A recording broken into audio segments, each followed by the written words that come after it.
Mas malaki pa sa mukha. Yeah. Mukba. So ito daw, wag ko daw ito gagalawin kasi sa kapatid ko daw to. Tama ba ako? So ito yung akin. Nagdala kasi si Papa guys ng malaking langka. Hindi ko to ubusin ng isang upuan lang, no, grabe. PG. Sarap. Gusto nyo, bili kayo. Tagal na rin huli kong nakatikim nito guys. Ang sarap nitong buto nito kapag nilaga, tapos ginamis sa asin. Parang kailangan akong tinidor. Pahingin nga akong tinidor, pasuyo lang. Sabihin mo yung buto ah. Baka pati buto ka. Pagka-uwi ka ng kamay, promise.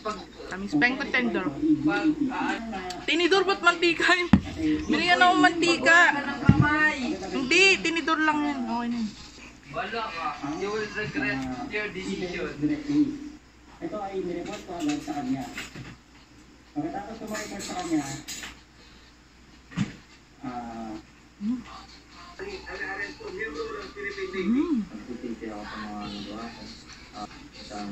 Si Riri ayaw niya. Trinay namin siyang bigyan.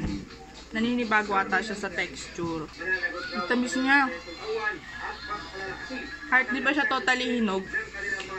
Overripe na nga yan. Hindi, yung iba talaga. Juicy na na. Hindi pa. Chewy pa siya eh. Sarap. Hindi na ako kakain ng kanin. Papakainin ko lang si Riri ng kanin kasi ayaw niya nito. Ito na ang kakainin nito.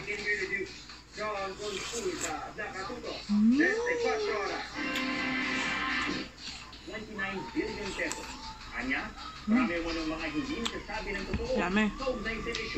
Best.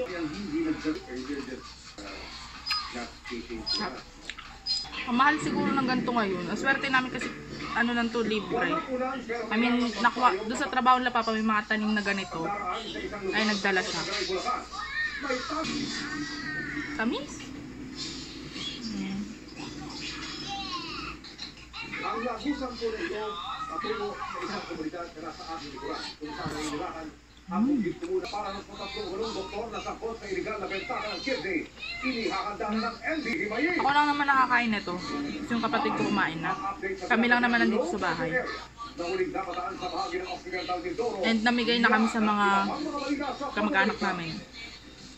Saka dun sa kapitbahay namin, na close ni Papa, pinabigyan niya. Kumain na.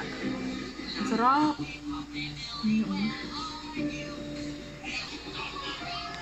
Ang dami pa nito.